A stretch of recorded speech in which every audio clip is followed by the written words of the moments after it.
நீங்களும் law of அட்ராக்ஷனில் சேர்ந்து பெரிய லாப போகிறேன்னு சொல்லிட்டு 25,000 கொடுத்துருக்கீங்களா? நான் சரி தப்புன்னு எதுவும் சொல்லலை. ஆனால் நம்ம எழுதி வைங்க, ஜெபம் பண்ணுங்கள், அப்படி யோசிங்க, இப்படி யோசிங்க, என்னமெல்லாமல் சொன்னார்னு சார். நான் எல்லாம் பண்ணேன்.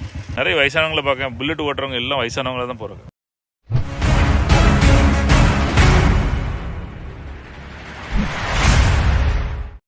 லா ஆஃப் அட்ராக்ஷனை பற்றி பேசுகிறாங்க. நான் இதோட நிறைய கேசஸ் பார்த்துட்டேன். நான் இதை பற்றி பேச வேண்டாம் அப்படின்னு நினச்சேன். ஆனால் பேசணும் கட்டாயம். ஏன்னா நிறைய பேரோட பணம் வந்து தப்பிக்கிறத வந்து தடுக்க முடியும் அப்படின்னு. ஸ்பெஷலி வந்து லா ஆஃப் அட்ராக்ஷனை என்ன சொல்கிறாங்க அப்படின்னா, உங்கள் லைஃப் இவ்வளோ இருக்கா, லா ஆஃப் அட்ராக்ஷனை போய் ஏதோ பண்ணால் போதும் உங்களுக்கு லைஃப் செட் ஆகிரும் அப்படின்னு சொல்லிட்டு 25,000 கொடுத்து சேர்ந்துருக்காங்க. அந்த லா ஆஃப் அட்ராக்ஷன் கேட்டு அவங்க சரியாயிருவாங்க அப்படின்னு. அப்போ அவர் யார் எழுங்க, வேண்டாம் சார், விடுங்க சார் அப்படின்னு. இப்போ ஃபோன் அடித்தா ஃபோன் கூட எடுக்க மாட்டேங்காங்க அப்படின்னு. அதாவது அவங்களுக்கு ப்ராப்பரான ஒரு சிஸ்டம் எப்படி மெயின்டைன் பண்ணணும்னு தெரில. எல்லாருக்கும் ஆட்கள் வர அவங்களுக்கு எப்படி சொல்லிக் கொடுக்குன்னு தெரில. அப்புறம் அவங்க சொல்லிக் கொடுக்காங்க, அது வேலை செய்ய மாட்டேங்க அப்படின்னோடனே ஃபோனை சுவிட்ச் ஆஃப் பண்ணிட்டு ஓடி போயிருந்தாங்க. இது வந்து நான் 1-2 கேஸில் நிறைய கேசஸ் கேட்டுட்ருக்கேன். இன்றைக்கும் கன்சல்டிங் ஹாலில் பேசும்போது அவங்க அதை பற்றி சொன்னாங்க. நான் யார் என்னென்னு கேட்டேன், இல்லை வேண்டாம் சார் அப்படின்னு சொல்லிட்டாங்க. நீங்களும் லா ஆஃப் அட்ராக்ஷனில் சேர்ந்து பெரிய லாப போகிறேன்னு சொல்லிட்டு 25,000 கொடுத்துருக்கீங்களா? எங்கேயாவது கொடுத்து அந்த மாதிரி கோச்சஸ் ட்ரெயினர்ஸ் போகிறீங்களா? என் முன்னாடி நிறைய சொல்லுவாங்க, சரி பண்ணது வரைக்கும் ஓகேப்பா, நீங்கள் உங்களால் எதாவது பண்ணி வந்துச்சுன்னா. ஆனால் பண்ணி பணம் வேஸ்ட்டாக போச்சுன்னா விடாதீங்க, அது வேஸ்ட்டுன்னு நினைக்கிறேன். கடைசி வரைக்கும் அவங்க கூட இருக்கணும். நீ பணத்தை வாங்கி லா ஆஃப் அட்ராக்ஷன் சொல்லிக் கொடுக்க என்னெல்லாமே சொல்லிக் கொடு, பட் கொண்டு வர சொல்லுவாங்களே. எனக்கு இன்னொரு ஸ்டூடெண்ட்ஸ் ஒருத்தங்க வந்தாங்க இந்த மாதிரி. சார் இதுக்கு முன்னாடி ஒருத்தர் அப்படி தான் லா ஆஃப் அட்ராக்ஷனில் போய் சேர்ந்தேன். அவர் அதை பாருங்கள், தினமும் எழுதி வைங்க, ஜெபம் பண்ணுங்கள், அப்படி யோசிங்க, இப்படி யோசிங்க, என்னமெல்லாமல் சொன்னார்னு சார். நான் எல்லாம் பண்ணேன்.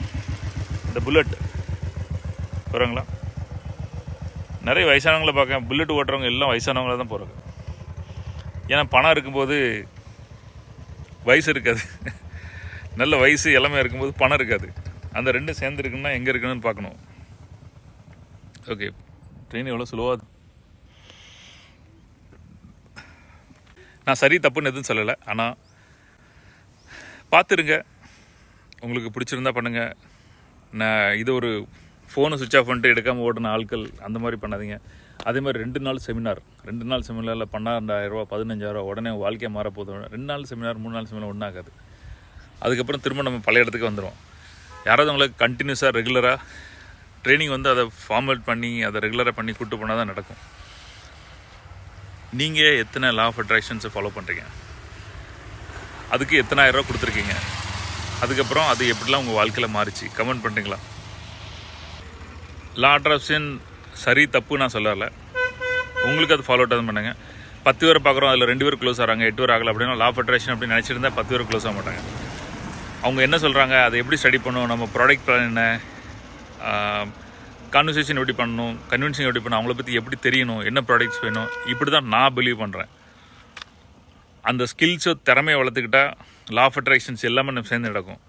ஆனால் திறமையை வளர்க்காமல் வெறும் சாமி கும்பிட்டா மட்டும் எல்லாம் நடக்கும்னு நினைக்கிங்கன்னா ஐ டோன்ட் திங்க் ஸோ.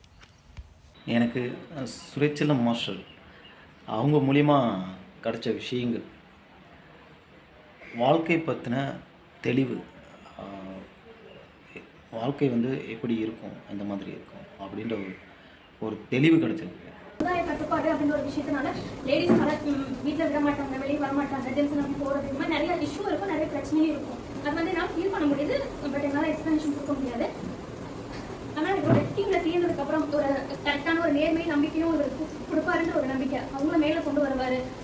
எல்லாருமே தைரியமாக இவர் கூட போனால் கரெக்டான ரூட்டில் கூட்டிகிட்டு போவார், இவரை நம்பி போகலாம் அப்படிங்கிற ஒரு நம்பிக்கை இவர் கொடுப்பாருன்னு நான் நம்புகிறேன்.